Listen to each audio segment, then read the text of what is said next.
સુરતની સચિન પોલીસે પેટ્રોલિંગ દરમિયાન બે રિક્ષામાં લઈ જવાતા વિદેશી દારૂના જથ્થા સાથે રિક્ષા ચાલકો સહિત 5 આરોપીઓને ઝડપી પાડી લાખોની મત્તા કબજે કરી।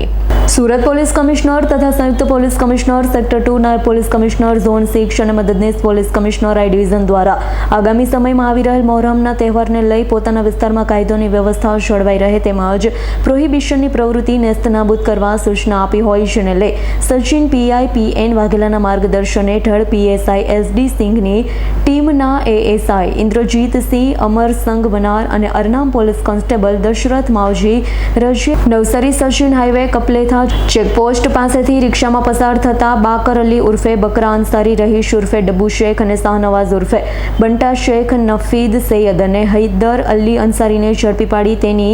બે રિક્ષાઓની તપાસ કરતા તેમાંથી વિદેશી દારૂનો જથ્થો મળી આવ્યો જેને લઈ પોલીસે રિક્ષા તથા દારૂનો જથ્થો મળી 4,10,000થી વધુની મત્તા કબજે કરી 5 વિરુદ્ધ કાયદેસરની કાર્યવાહી હાથ ધરી હતી। Bureau report S9 news Surat. અમારી તમામ માહિતીથી અપડેટ રહેવા માટે જોડાયેલા રહો S9 ન્યૂઝ સાથે।